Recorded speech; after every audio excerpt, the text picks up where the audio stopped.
चोपडा तालुक्यातील विरवाडी इथून शिरपूर तालुक्यातील तीर्थक्षेत्र नागेश्वर महादेव मंदिरापर्यंत पायी कावड यात्रा काढण्यात आली। श्रावण महिन्यामध्ये भाविक भक्त विविध ठिकाणाहून तसेच तापी नदीपात्रातून जल घेऊन महादेव मंदिरापर्यंत कावड यात्रा काढत असतात। चोपडा तालुक्यातील विरवाडे येथील लहान मुलांपासून वयोवृद्ध नागरिक तसेच युवक युवती या कावड यात्रेमध्ये मोठ्या प्रमाणावर सहभाग झाले होते। विरवाड्याजवळील निजरदेव इथून जल घेऊन जयघोष करत पायी शिरपूर तालुक्यातील नागेश्वर महादेव मंदिरापर्यंत कावड यात्रा काढण्यात आली। या यात्रेला तिसरे वर्ष आहे। नागेश्वर महादेव मंदिरापर्यंत पायी जाताना सर्व भाविकांच्या चेहऱ्यावर मोठ्या प्रमाणावर आनंद व उत्साह दिसत होता। आम्ही विरवाड्याचे 3 वर्षापासून आम्ही नागेश्वर जातोय कावड यात्रा। निजरदेववरून आम्ही नागेश्वरला जातोय पाणी घेऊन। 3 वर्षापासून आम्ही निजरदेववरून पाणी घेऊन जातोय नागेश्वर यात्रेला।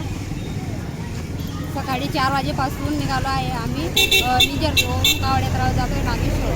उत्साह म्हणजे ते नागेश्वर पर्यंत जाऊ अभिषेक होतो तोपर्यंत उत्सवच असतो। आम्हाला असं वाटलं की पायदळी नागेश्वर जाऊ, भोले बाबांनी आम्हाला ताकद द्यावी। वर्षी कावड यात्रा 3 वर्ष आमचं आलं। कायमस्वरूपी जात राहतात त्यांना आमचा उत्सव येते श्रावण महिन्याचा 250 ते 300 लोक राहतात।